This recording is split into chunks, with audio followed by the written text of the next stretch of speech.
Social media पर जैन समाज के सबसे लोकप्रिय जैन न्यूज चैनल, जिसको बनाया आपने, दिलों में बिठाया आपने, उसी चैनल महालक्ष्मी की ओर से झूठ बोले कौवा काटे में आप सभी को आदर जय के साथ आए हैं कुछ चिंतन वाली बात लेकर।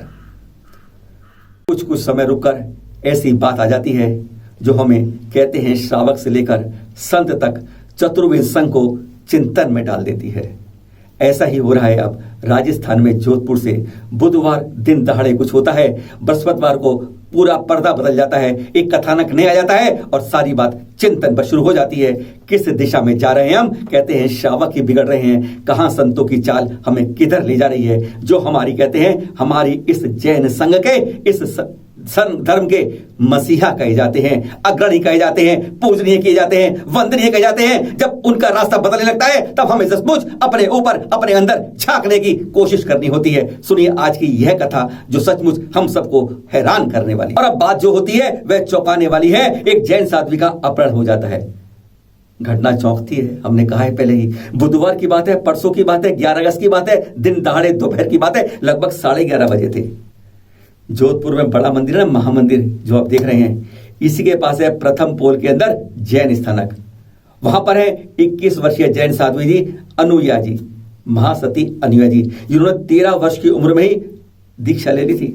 उनके माता पिता जी का बहुत छोटे होने में ही स्वर्गवास हो गया था और 13 वर्ष में दीक्षा ली और यहाँ पर चतुर्मास कर रही थी। जोधपुर के इस जैन स्थानक में कर रही थी और तभी मालूम चलता है कि 11:30 बजे एक कार रुकती है सफेद रंग की, जो आप देख रहे हैं। ऐसी कार रुकती है ये और उसके अंदर से 2 पुरुष 2 महिलाएं आती हैं। जैन साध्वी को पकड़ती हैं, फटाफट गाड़ियां बिठाती हैं और गाड़ी होती है फुर्र, यानी 1 सेकंड गाड़ी नहीं रुकती है। जब तक चश्मदीद को समझ पाती और बता रहे थे, गाड़ी तुरंत चली जाती है। किसी से कोई बातचीत नहीं और सब कुछ चली जाती। तब इस थाना के मुकेश वोरा जी तुरंत थाने पहुंचते हैं और इसकी कंप्लेन करते हैं। थाना भी चौंक जाता है। ऐसे दिन दहाड़े एक जैन साध्वी का अपहरण हो जाता है। चौंकने वाली बात थी, समाज में बदनामी की बात थी। तुरंत एक्शन में थाना जाता है और थानेदार जी तुरंत सीसीटीवी फुटेज से अब उसकी पीछे पीछे टोस्ट करते हैं कि कहां गाड़ी गई है। पता चलता है कि गाड़ी वहां से निकलते निकलते आगे बढ़ते हुए नागौर पहुंची है। नागौर से वह जाकर सीकर पहुंच गई और सीकर में अंदर प्रवेश करके वह फतेहपुर पहुंच गई है।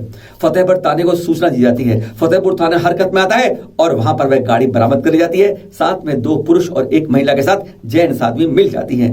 सबको वापस लाया जाता है जोधपुर में और फिर उनका मजिस्ट्रेट के सामने जब बयान होता है तो जैन समाज को चौंकाने वाली बात अब हो जाती है। जैन साध्वी का अपहरण हुआ, दिन दहाड़े हुआ और उसकी सीसीटीवी फुटेज में कैद हो गई। जब मजिस्ट्रेट ने उससे पूछा यह क्या हुआ तो उसने कहा मेरी मर्जी, मेरा कोई अपहरण नहीं हुआ, मेरे पर कोई जबरदस्ती नहीं की गई, मैं अपनी मर्जी से गई हूं और मैं किसी के दबाव में है नहीं बोल रही हूं।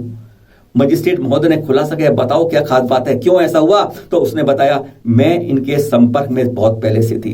मैं ब्रह्म कुमारी संस्थान में काफी संपर्क से हूं और उससे जुड़ना चाहती हूं, उनके विश्वविद्यालय से जुड़ना चाहती हूं और काफी संपर्क से बातचीत चल रही है, इसलिए ये मेरे कहने पर आई थी। चौंकाने वाली बात है कि जैन स्थानक में ऐसा होता रहा और किसी को चू चू करके खबर भी नहीं मिली। उसको फिर ब्रह्म कुमारी के साथ जो है मजिस्ट्रेट वापस भेज देते हैं उनकी महिलाओं के साथ। यह कोई नई बात नहीं हुई जैन समाज के लिए। 2.5 साल पहले एक घटना हुई थी गिरनार जी में। 27 जनवरी की बात है 2019। चैनल महालक्ष्मी टीम उस समय आचार्य श्री सुनील सागर जी के पास ही थी। दोपहर की बात थी, चर्चा चलने लगी, गुफ्तगू होने लगी, फुसफुसाहट होने लगी कि सुबह महाराज जी वंदना को गए और अभी तक नहीं लौटे। आचार्य श्री को कोई खबर नहीं थी क्योंकि उस समय कोई भी साधु कभी भी, जैसे आचार्य श्री कभी पहाड़ों चले जाते थे, ऐसे कोई साधु ऊपर वंदना करने चले गए। मुदित सागर जी अभी तक नहीं आए। नॉर्मली वहां पर जाने वाले वंदना वाले 10 बजे तक लौटाते थे, 3 बज गए थे। अब बहुत ज्यादा चिंताएं बढ़ने लगी क्योंकि कुछ समय पहले हमारे एक जैन साधु पर चाकू से हमला हो जाता है और उसके बाद बार बार ऊपर वंदना के मार्ग पर हमले होते रहे हैं। तो क्या वह रास्ता भटक गए? पहली बात। क्या कहीं किसी ने हमला कर दिया? दूसरी बात, क्या किसी ऐसी ही आतताई ने उनको धक्का दे दिया?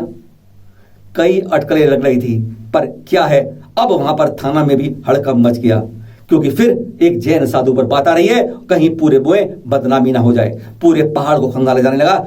2 दिन तक पता नहीं चला और उसके बाद मुदित सागर जी मिले तो अपनी बहन के घर में। वहां से उनसे बात हुई तो उन्होंने कहा कि मैं मुनिचर्या से नहीं कर पा रहा था, मैं थक गया था, मैं परेशान हो गया था, इसलिए मैं वहां से सुबह 3 बजे ही तड़के निकलकर अपनी बहन के घर आ गया। यह 2 सवाल हमें चौंकाने वाले थे।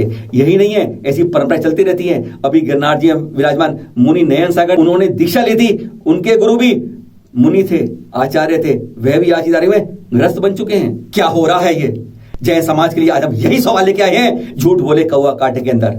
हमारी लड़कियां बिदक रही हैं, समाज को छोड़ के दूसरे संप्रदाय में जा रही है, और हम कह देते हैं नाम लव जिहाद। यानी गलती मां बाप की है, बच्चों की है, संस्कारों की है, परिवार की है, समाज की है। पर यहां क्या हो रहा है? यहां हमारी संस्कृति विकृत हो जा रही है। कुछ समय पहले ऐसे कैलाश नगर में हुआ, एक शुल्लक पकड़े गए रातों खाना खाते हुए, अब वह दूसरे संप्रदाय में जुड़ चुके हैं। क्या हो रहा है हमारे समाज के साथ? यह गलती कहां हो रही है? कहां हमारी शिक्षा गलती हो रही है? कहां हमारी संस्कृति गलती हो रही है? कहां हमारे संस्कार गलती हो रहे हैं? अरे आज पूरे समाज हम अचल तीर्थ बनाने में, नए नए मंदिर बनाने में लगे हुए हैं, पर ऐसे अचल तीर्थों की सुरक्षा में क्या हमारा ध्यान है? हमारी संस्कृति विकृत होती जा रही है, संस्कारों में कहां कमी होती जा रही है? अरे ये शिक्षक हैं जो समाज को चलाते हैं, और एक शिक्षक बदल जाता है, हजारों की गलती हो जाती है। हम लव जिहाद कहकर परिभाषित कर देते हैं कि हमने घर घर में गलती कर दी है, पर अगर हमारे साधुओं में ऐसी गलती हो रही है तो जिम्मेदार कौन है?